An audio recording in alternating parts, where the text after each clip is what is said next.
Welcome in, everybody, to Fantasy Pros. This is Leading Off, brought to you by BetMGM, the king of sportsbooks. It is me, Joey P.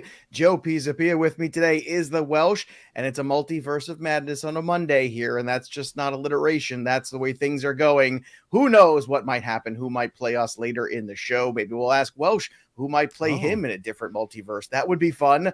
But we're going to break down all the weekend's action in Major League Baseball for you. And as always, we want you to subscribe to our YouTube channel, youtube.com/fantasypros MLB, where we do this show every single day, noon Eastern, for you, for the people, for the peanuts and cracker jacks. And when you subscribe, you can be a peanut and a cracker jack, one or the other, who knows? And you can make your comments and talk, and we'll make you famous on the show. The Welsh, it's good to see you. I hope you had a nice Mother's Day. You called your mother. And how was your mother, Joe? Was your mother great? My mother's good. How's your mother? Is everyone mother's good?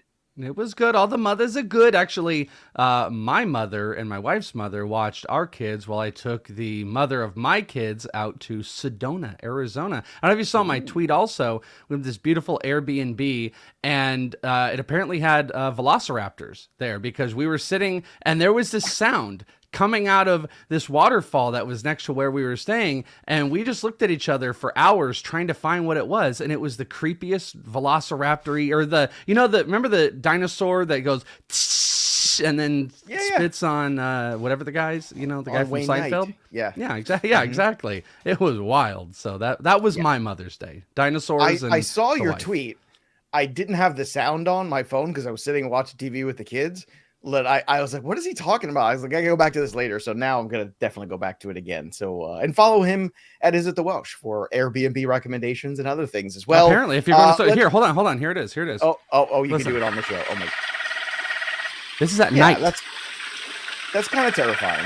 But having spent some time in Arizona, I feel like at any point in time there could be some bizarre creature or things there at any. Never heard anything like it. Never heard any. It sounds like a motor going in the waterfall. That's what it sounds like. I mean, it wasn't. It was some type of reptilian prehistoric dinosaur that was coming out to get us. Oh goodness! It was a Hardosaurus. I'm pretty sure that's what it was. Ah, yes, Hardosaurus. Ah, the elusive Hardosaurus. Yes. Can only be found in Sedona. All right, let's get to some of the headlines for baseball for the weekend. The Texas Rangers manager Chris Woodward not too happy about Yankee Stadium, calling it a Little League ballpark after Gleyber Torres hit his walk-off home run. Giancarlo Stanton also hit a 2-run homer as well against the Rangers, while Garrett Cole with 10 and a no decision. So the Yankee game was something everybody was talking about. Welsh, it's been a wiffle ball field for years. I've always called it that. And, I don't think it's going to change anytime soon. What are your thoughts on Chris Woodward sounding off? I kind of enjoyed this. I mean, I don't know. I'm kind of over all of this stuff where it's like, you see the one the other day where I'm forgetting who it was. I don't know if it was the Phillies or the Yankees or whatever that ended up hitting I think it was the Yankees that hit like a homer, and they were up so much. Giancarlo Stanton didn't need to hit a homer. Like this complaining about ballparks and guys hitting homers late and any of the offense, what does that serve except making you sound like a crybaby? Like, okay, whatever. Are you petitioning to get Yankee Stadium pushed back next year? It's crybaby stuff. You lost. Homers get hit. Oh, this is a big old Little League ballpark. This isn't fair. The Texas Stadium used to be kind of like that. It used to be a little baby ballpark until they changed it out. And it's nonsense. It's absolute crybaby nonsense. I agree. I got to tell you, it's like, that's loser mentality. It's like when you care about when a call goes against you. I mean, I coach the 9-year-old and 10-year-old kids every weekend in football, and I always tell them the same thing. I don't care if you get called on a penalty or something like that, but don't complain about it. I mean, if we lose because of a penalty and we didn't play good enough to win, it's the same thing with this. It's like I'm sorry you gave up a home run to Gleyber Torres, who had been struggling for 2 years up until recently. I mean, what do you want from me? Your pitching sucks. Go talk to the pitchers about it. Don't complain about the ballpark, Chris Woodward. All right, next on the list here, Mike Mayer put this in Boston, an adult gave a young Red Sox fan a ball at Fenway Park over the weekend. And Mike Mayer wants to know why this isn't viral and why we're not all talking about it. Why does Mayer he's full heel? Yeah, 100% agree. Like I was going to be the heel. Remember the first week I was here, it was like, hey, I mean, I still have my heel. I'm more of like the anti-hero. Like I'm kind of in that. Yeah. Like the old still Stone Cold, where it's like sometimes he could be just a jerk and then sometimes he's good. But Mayer is like going full on Vince McMahon here. Like this is full on heel with just hating nice things to happen to anybody. He hates children too. He hates children getting baseballs from adults. He hates all of it. George Kirby, he had some baseballs, and I don't know if he's an adult, maybe just barely. George Kirby, 6 scoreless innings in his debut on Sunday. He was a hot waiver wire pickup in a lot of leagues when he got the call. We know Matt Brash was sent down. So what were your thoughts on the George Kirby performance? What's kind of the projectability for him in your opinion? I'm actually the only thing I'm a tiny bit surprised about is that he beat Max Mayer. I was going to say Max Mayer up to the majors, but the whole Brash movement I think we even talked about it on the show. It was like, get ready with Brash moving not only to the minors, but into a bullpen role. It leaves open the possibility of George Kirby. George Kirby is phenomenal. It is interesting to see where his velo has gone because he started the game up. I think our Rob Silver had actually tweeted this out, where he had started up right around 96, 97 on average, and then he ticked down innings 2 through 4, where he'd really upticked his velocity. When COVID ended and I was able to go to the backfields out here in Surprise, the first person I saw after a year and a half of not in-person looks was George Kirby. And George Kirby hit 100 back here in the backfields, and their mind was blown. He was hitting 99, 100. And I think that took away a little bit from how he could really just pinpoint the zones. And I think in that time, he's refined high-end velocity with being able to just move the ball throughout the zone and be able to hit his spots. And that's what he did. He looked fantastic. He was he was cutting the ball. He was putting the ball in. He was getting his secondary stuff. I mean, I'm a big George Kirby guy. The only thing I'm a little bit cautious about is he really hasn't put on a whole bunch of innings. The Mariners really kind of babied him ever since he got drafted off of Elon. So I'm not sure how far he can go into the season. So him coming up in May, I just don't know if he's a guy that is going to stay in the rotation full on and just get unlimited innings for the rest of the year. I kind of feel like they might temper him down a little bit. So I would have used waiver. I would be picking him up. It was a killer start. I think he's going to be one of the better pitchers you can get as a rookie. I just don't know if he's going to be reliable the whole year. So when people talk about fab, like, how much should I spend? I don't know. I'm not sure I would have gone more than 20% or something like that on a guy that I worry will not be able to finish out the year based on innings and just innings management from a Mariners team.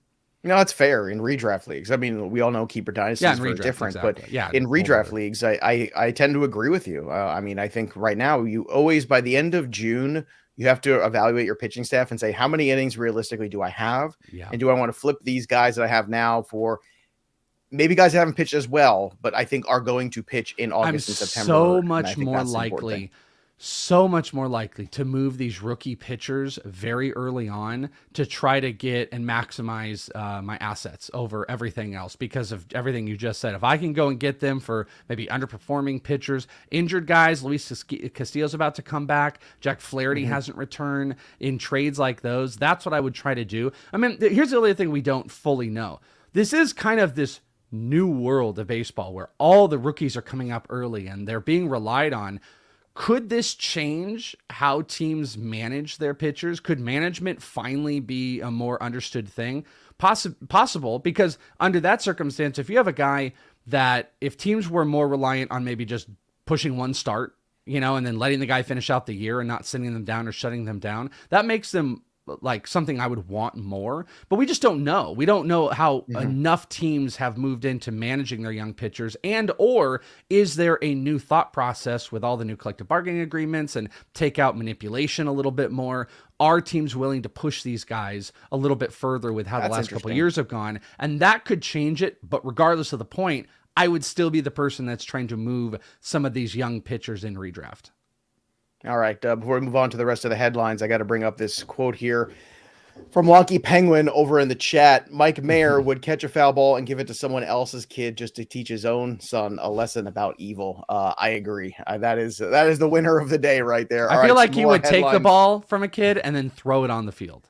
That's what I feel like. That's what Mike would do. Let the kid catch it, or he would catch it, walk over to the kid, and then just And then throw go. it back on the field. Stare right at the after. kid too in the face. Yeah, just stare him right there. Yeah. Cody Bellinger had 3 hits on Sunday. Walker Buehler fan 6 over the Cubs. And Pete Alonso hit 2 homers in a win over the Phillies, while Jake Odorizzi combines in a 1-hitter with the Tigers. Boy, oh boy, that little conversation for Jake Odorizzi with Justin Verlander certainly turned things around for him. How shocking is that? Bad news, Carlos Correa, unlikely to return Tuesday, but the good news was that the x-rays were negative, so hopefully he'll be back sooner than later. I want to talk about this. We're going to get into a little bit of a FIP versus ERA, the xFIP versus ERA, because I always think this is a good time of year to start looking at guys who have gotten off to some terrific starts where the ERA looks really good, and then the vice versa, where you're like, the xFIP, not so much.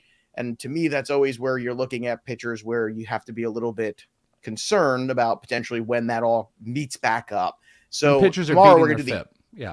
Yeah, exactly. The pitchers who are beating their FIP, and by a lot. And I always think this is a good thing to take a look at, because tomorrow we're going to do the inverse of this, where pitchers who have high ERAs, but the xFIP is pretty good. And you kind of like, okay, well, let's take a look. Where their FIP is beating them. But with Russia. And Russia, car drive you. Yeah, exactly. Yes, in Russia, closer. No, never mind. Yeah. All right, let's get to some of these guys and some of these names here. Some of them, Michael Kopech has a 1.17 ERA right now. This is, again, minimum of 20 innings that we're doing here. This is a wild number. xFIP is at 430. Then you have a couple other pitchers here that I thought were really worth talking about. Madison Bumgarner's ERA is 150. The FIP is 482. The xFIP is 501. Huge difference there for him in terms of the variance. Another big variance, Tony Gonsolin, a pitcher that, again, he is so razor thin in terms of, I think, the margin for error with a pitcher like Gonsolin, who's not a dominating kind of guy. He's at 164 in the ERA. The FIP is at 339. The xFIP is at 406 right now. So big variance. Any of these guys pop to you, or is there another one too? I mean, Julio Urias too, 188 versus a 431 xFIP. That's a big variance also. So there's some guys out there who are crushing life in terms of ERA, but there's some underlying issues. Are you worried about any of those guys, and why is it Tony Gonsolin? I mean, Gonsolin and Bumgarner, it speaks for itself. It's like a completely, he's Bumgarner. You know what I mean? It's like, what is that, 3.5 run difference between ERA and xFIP? You know what the one that kind of jumped out to me, I think is interesting, is Alek Manoah. And Manoah has been phenomenal this year. He's been exceptional, probably from a rank perspective, one of those guys that I think a lot would put inside the top 10.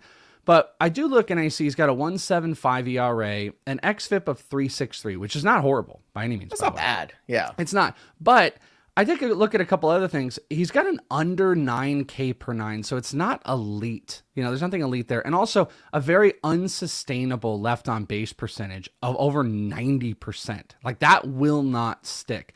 So it's one of those things where I look at Manoah and he's going to regress. I mean, I think it's kind of obvious. You can sometimes look at some of these numbers and you can go, well, you're going to retract. But, go and compare to like Clayton Kershaw.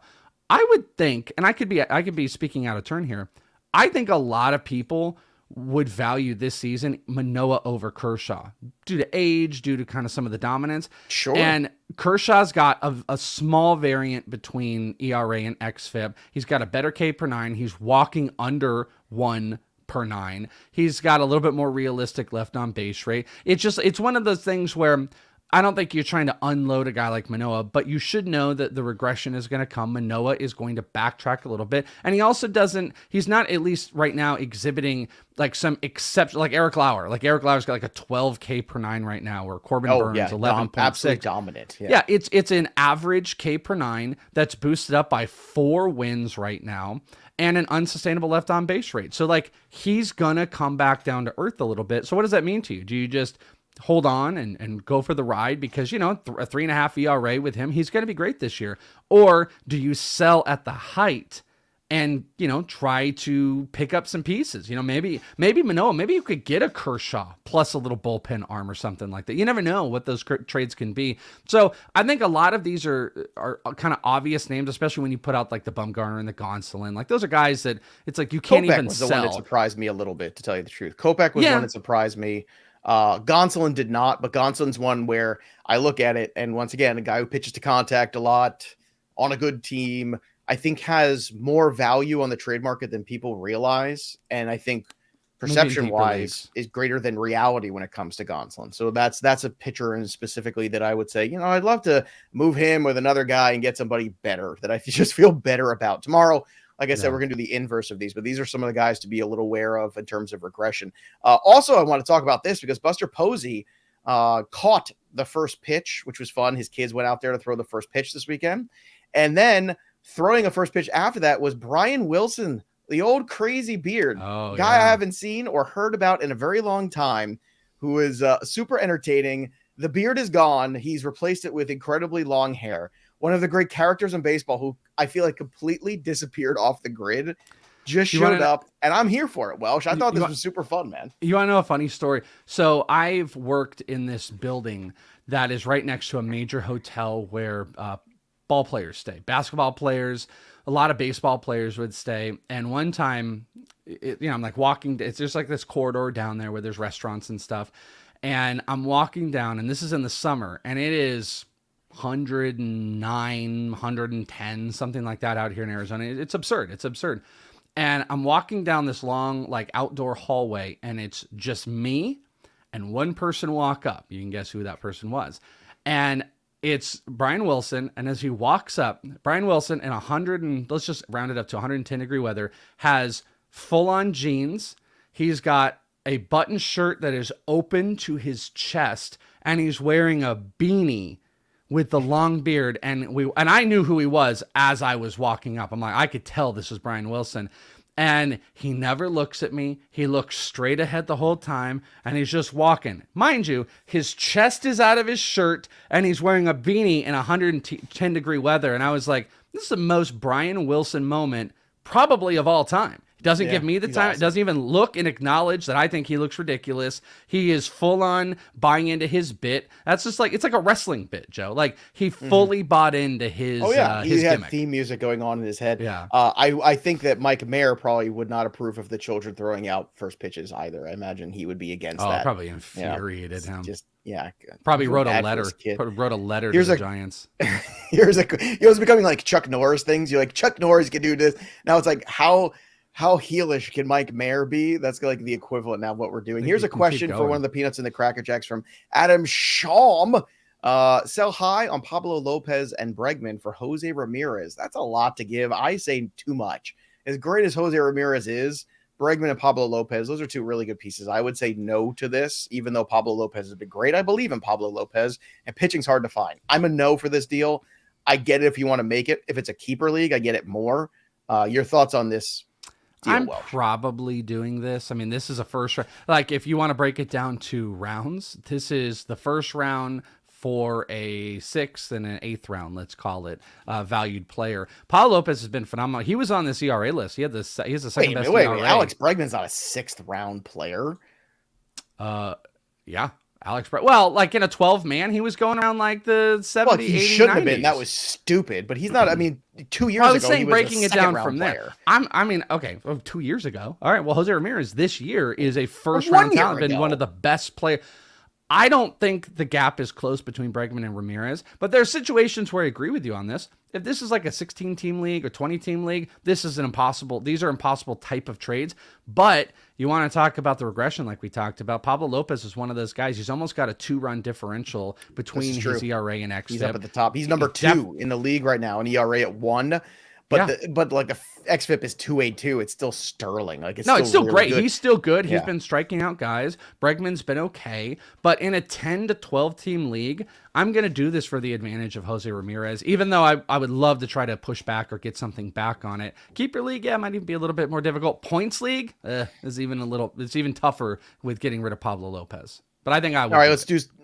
All right, some of the weekend stat heroes from the pitching side. Luis Garcia, 9 Ks, 7 innings. Merle Kelly, our boy Merle. I never thought he would be this good.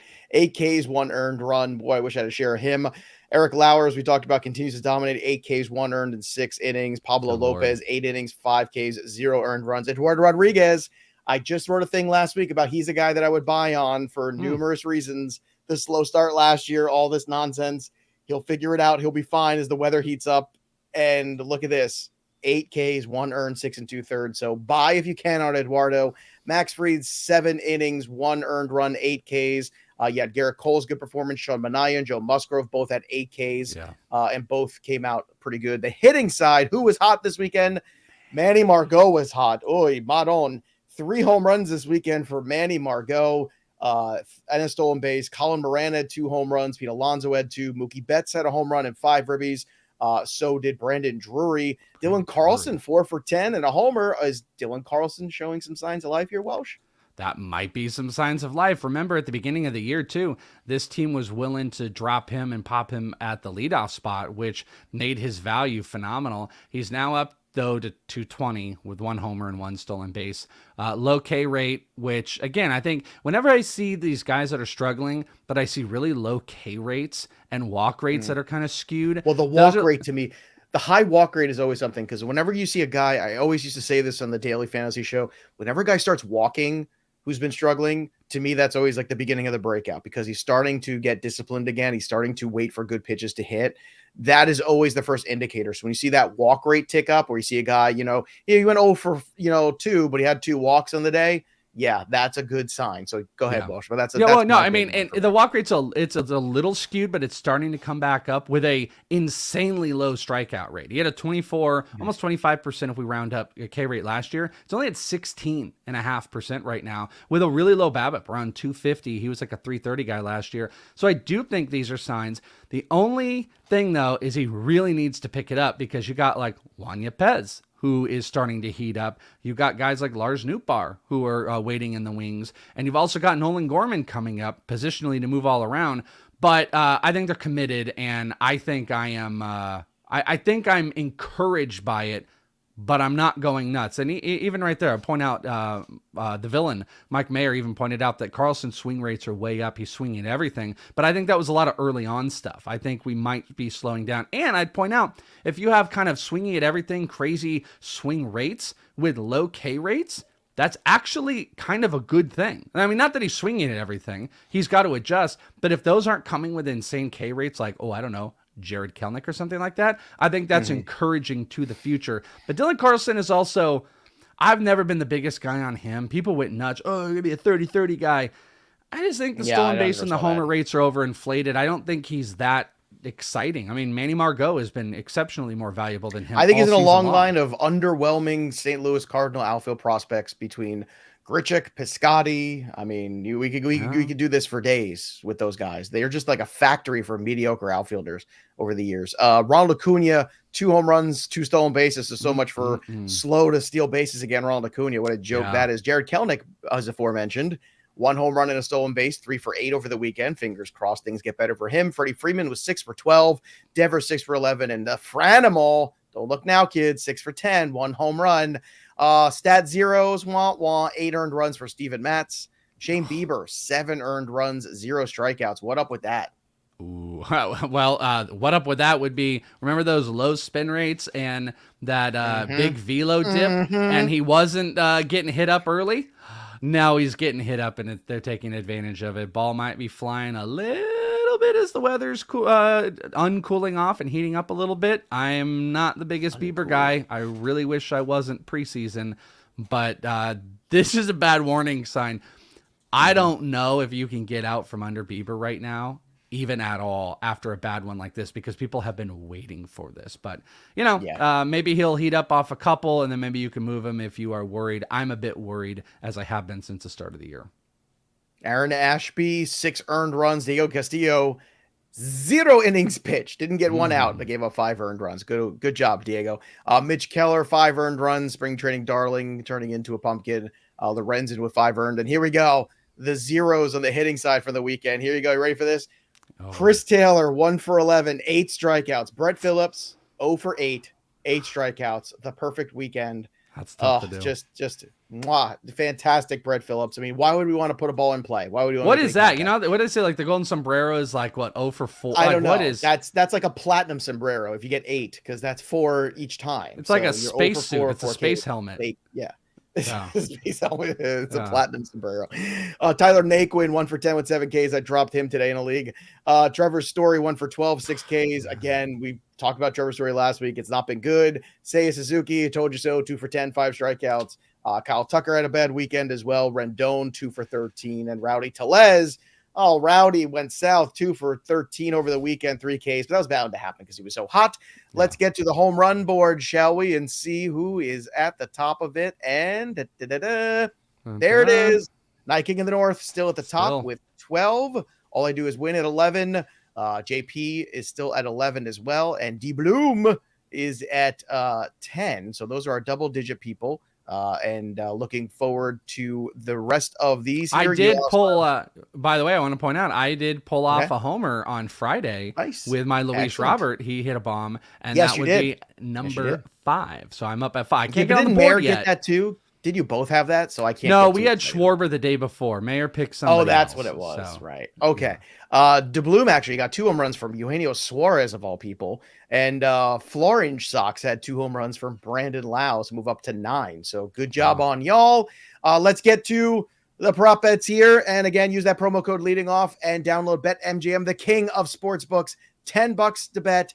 Wins you $200 when you bet on any game, regardless of the outcome. That's a special offer for new users when you use the promo code leading off at betmgm.com or on the app BetMGM. Again, bet 10, win 200 with leading off. And today I got Carlos Rodon on FanDuel, the over at plus 110 at 6.5 on the Ks. I got Brandon Woodruff against Cincinnati, 6.5, even money on him on the over as well. I've also got Giancarlo Stanton over at BetMGM for ribbies at 0.5. I've got the over at plus 145. Me lovey that because Stanton's hot. He just gets 1 RBI. Boom, plus 145. Welsh, what do you got your eye on in the prop market today? Well, I want to tell you on yours, I like all 3 of yours. I think the Stanton RBI one, I think I like the most, but I really like those K ones. I was going to tell you I didn't like the Woodruff one, but then I didn't realize it was against Cincinnati. And now I do. And I like the Rodon one as well. Those are all 3 really good bets. 2 that I like here. I like Julio Urias K's at 5.5 over versus Pittsburgh. But it's minus money. It's minus 120, but that's not too bad. He's hit this in 3 of his 5 appearances, and this is against the Pirates. And like Luis Robert, total bases, 1.5 over versus Cleveland. That's plus money. And Luis Robert is hitting a cool over 500 over Zach Plesac on his career. So Luis Robert, total bases, and give me Luis Urias strikeouts. And I might even want to kind of like have some fun with it. You want to really have some fun. Maybe you could find those numbers probably not too far off in maybe the Luis Urias one on FanDuel. And then, I don't know, maybe just parlay, have a nice little strikeout parlay. Put all 3 of those together. Put just a couple bucks on it. You don't have to pull a full unit or anything like that. But if you like to usually bet 25 bucks on a game, put $5 on it and put all 3 of those together and see what happens. Because those are some really, really good K props for Monday. Indeed. All right, let's talk a little bit DFS. Now, the DK schedule starts in the main slate at 6 o'clock hour. FanDuel starts at 7, so FanDuel is going to lose that Dodger game in the main slate tonight, a couple others in there. So looking at this, Julio Urias on DK is 8.2. Woodruff against the Reds at 9.3. I think it's a good investment, especially with Castillo making his first return. And I can't imagine, here you go, kid, go pitch against the Brewers. And I don't know what you want to know the what leash is going to be on him either. To throw that out on, I want to say it was DraftKings. His strikeout prop is at 5.5. I don't usually like to go unders. I saw that. I really like the under on. I didn't put it on here, but I really am interested in that under K prop on Luis Castillo at 5.5. The other big money arms are Carlos Rodon at 10K, which again I can justify getting in there. Urias is better at 8.2 though. Just from a return on investment standpoint against the Pirates. Mackenzie Gore at 9.7, Kopech at 9.5. Also, Paul Blackburn is a secondary arm at 7.5. Continues to pitch well. So until he, goes south, just keep riding this wave. I mean, you just keep doing it. The strikeout to walk ratio has been impeccable. And I understand that the minor league track record doesn't support it, but who knows? Maybe he has found something. This happens sometimes to pitchers. Will it last? Probably not. But until it breaks down at 7.5 on DK as a secondary arm, I'm in. Same thing on FanDuel. He's 8.6 in the main slate. He's pretty cheap there if you want to go all in. But I would prefer to go with Rodon, even though he's 11.1. I would still go that route. Mackenzie Gore at 10K and Kopech at 9.2 if you want to split the difference.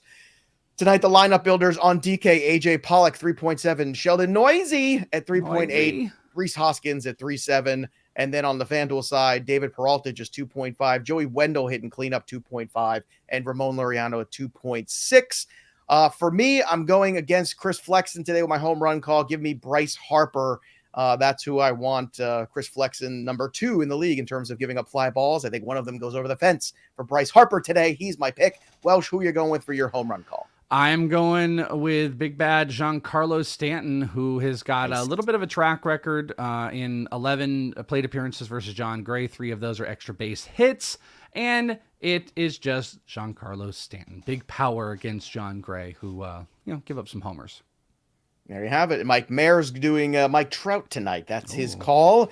And I was contemplating, I had Trout. I changed it to Harper after looking a little deeper at the Chris Flexen numbers. So we shall see how that all shakes up. And if you want to get involved, make sure you go ahead and you subscribe to our FantasyPros.com as a pro member. If you just got to upgrade your membership there, you can get into our Discord at FantasyPros.com/chat. It's free to join Discord. But if you want to get access to all the other channels, the stages, the AMA channels, and the home run calls, you have to be a pro member at Fantasy Pros. And again, it's FantasyPros.com/chat to join the Discord for free and just go check it out, poke around. Also, I want to announce a winner of our April giveaway, because we had an April giveaway from the podcast from Pristine Auction. That winner is, where is it? It is Theon from Ontario. I assume not Theon Greyjoy, just Theon from Ontario. So he gets a Vladimir Guerrero. I'm pretty sure Jr. that would be from autographed Winterfell. baseball. That would be Theon from Winterfell, not. Well, I don't know. Theon I mean, from... he did go way north at one point. Theon, Theon. This is Theon from Ontario, which is, you know what, kind of north. Kind of north. Last time I checked. North. So Theon from Ontario. All you got to do is email us. Send an email to @mailbag. It's just mailbag @fantasypros.com. Again, mailbag @fantasypros.com. Theon from Ontario, congratulations. That Vlad Guerrero autograph ball is yours. So thanks for joining us all today on the program. We hope to do it all again tomorrow, same time, noon Eastern at fantasypros.com, and our MLB channel over on YouTube, Fantasy Pros MLB. That'll do it for us. But the story of the game goes on for the Welsh. I'm Joey P. We'll see you next time, kids.